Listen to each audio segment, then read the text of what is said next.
Okay, hello. Looks like we are live. Thank you for joining me today. If you're joining me live, thank you. And if you're watching the replay, type replay in the comments. Today we are going to be talking about sleep assessment, and specifically assessing sleep quality and some just like a framework you can use to help your patients assess their own sleep quality.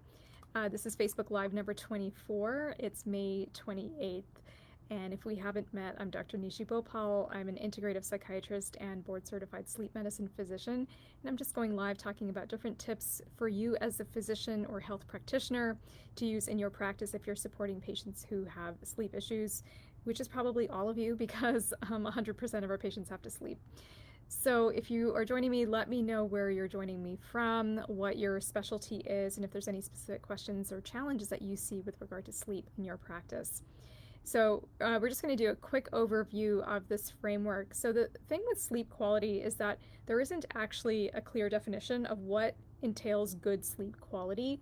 It's partly subjective based on your patient's own experience of it, and then there's some objective measures as well.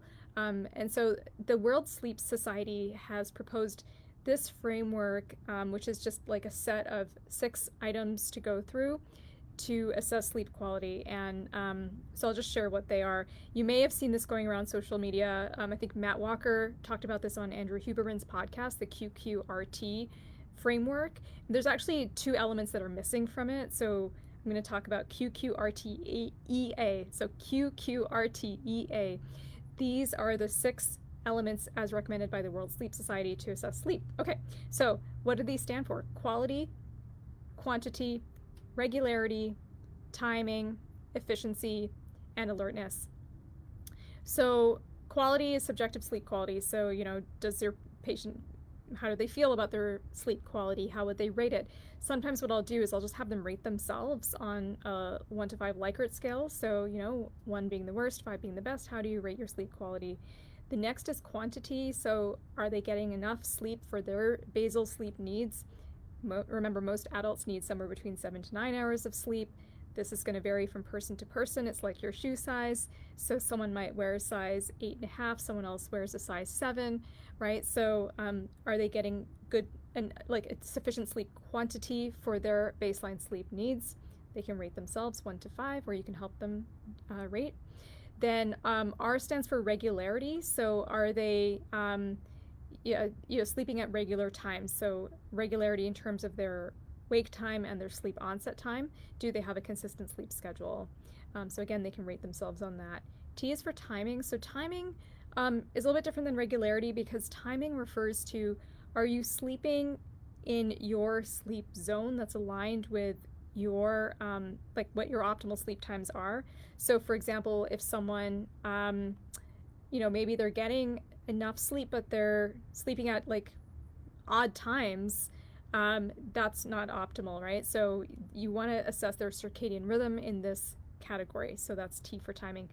So those are the 4 that you've probably heard about, and then the other 2 are E and A. So E stands for efficiency. So sleep efficiency is basically the percentage of time the person is sleeping compared to how long they're in bed. So for example, if the person is in bed for 10 hours and they're sleeping for 6 of those hours, that's a 60% sleep efficiency, which is suboptimal. Optimal sleep efficiency is somewhere between 80 to 90%. So you can assess that. And then the A stands for alertness. Does the person feel awake and alert for most of the day? They may have a little bit of circadian dip in the afternoon, but for the most part, do they have good energy, good alertness? Are they relying on caffeine or other stimulants to get through the day? So that's another marker of their overall sleep quality. So there you go. You've got the QQRTEA measures. You can go to the World Sleep Society website if you want to dig into those a little bit more. And that's it for today, just short and sweet. If you would like to learn more about sleep, come join me next week for my free sleep supplements masterclass. We're going to go into the evidence, dosing, indications of 5 common sleep supplements that your patients are likely taking. And we're going to look at, just how to think about them and some considerations around them. So you can join the free masterclass. At the end of the class, I'll also tell you about my clinical sleep kit program for clinicians, which is so much fun because we have case supervision, we've got training, we've got a lively private community. So I can tell you more about that program as well. So you can join the masterclass. There's 3 dates to choose from, so you just choose the date and time that works for you. The link is in the comments below, and I'd love to see you there. And I will say bye for now, and I'll see you next time on Facebook Live.